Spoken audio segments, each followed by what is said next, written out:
and welcome to this week's edition of Cultured Fools, and a very special edition it is, if I do not say so myself, for today is the first day in the history of Cultured Fools where we have actually and officially received some advertiser revenue.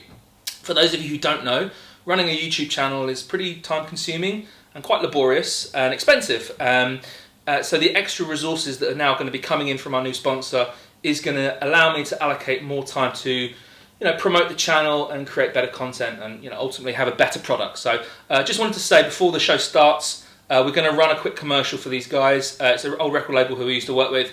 And if you stick around, we're going to be talking about Prosecco. So thank you very much again for everyone who's liked, shared, commented, and continue to be massive supporters of the channel. Really appreciate it. Here is a word from our sponsor.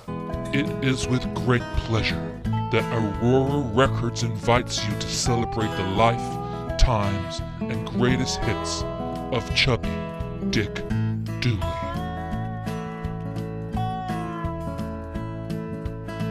Lovingly remastered, digitally restored, Aurora Records invites you to the greatest hits of Chubby Dick Dooley.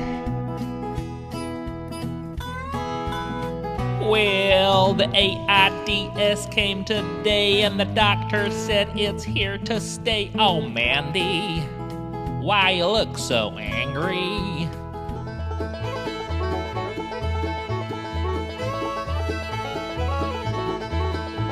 My son, oh, my son is gay. For a limited time only, you can own the double CD of Aurora Records' greatest hits of Chubby Dick Dooley. Brought to you by Aurora Records. Today's agenda, get the suitcase from Essentia. Go to room 112, tell them Blanco sent ya. Order the greatest hits of Chubby Dick Dooley by Aurora Records today and you'll receive a gun. Aurora Records and Chubby Dick Dooley, double CD. And you can call me brother, no matter the creed or color. Unless you're Asian.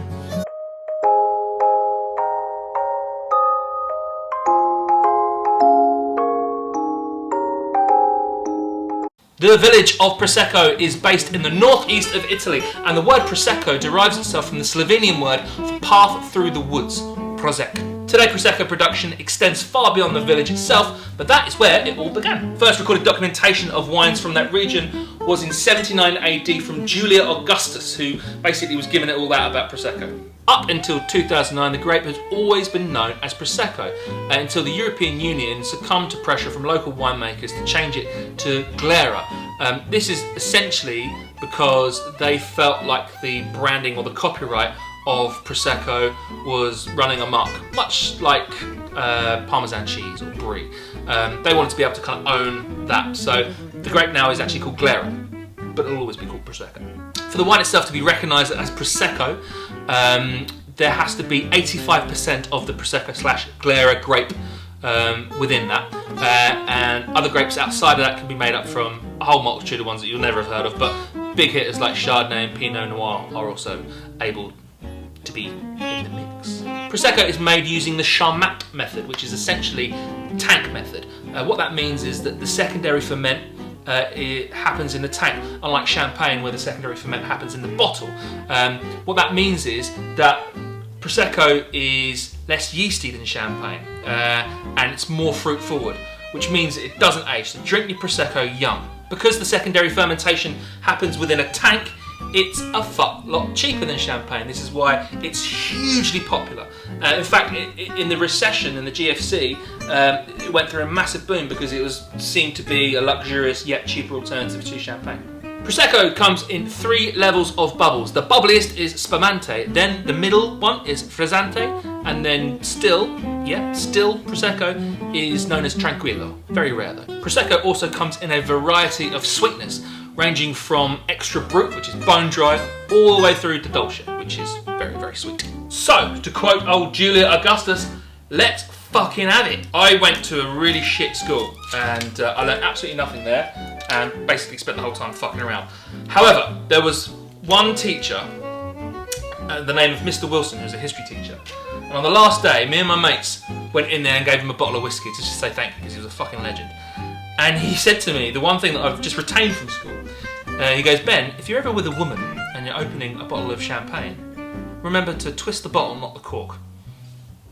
I've never forgot that, Mr. Wilson. It's probably dead now. I've mentioned in a video that no one's actually watched. I do have access to the numbers, guys. When it comes to sparkling wine, don't waste your time with flutes, just stick it in a wine glass. White or red, don't really matter. The reason for that is that sparkling wine should not be something that's just pretty and nice to look at. It actually has heaps of flavour and heaps of aroma, so by sticking it in the flute, you're not doing it a disservice. Well, as you can see, it's a beautiful star bright colour.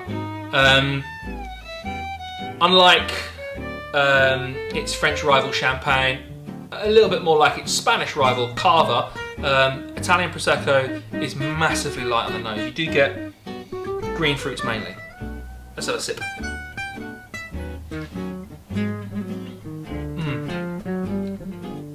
Oh, it's so good. I really think that sparkling wine has just been locked in a cage with flutes. Honestly, I used to hate sparkling wine, and now I really enjoy it. Just because I allow it now to open up a little bit. It's got that lovely tangy acid at the end.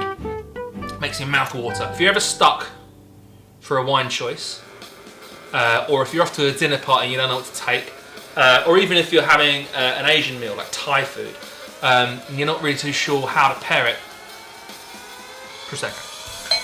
I'll fucking smash the arse out of this.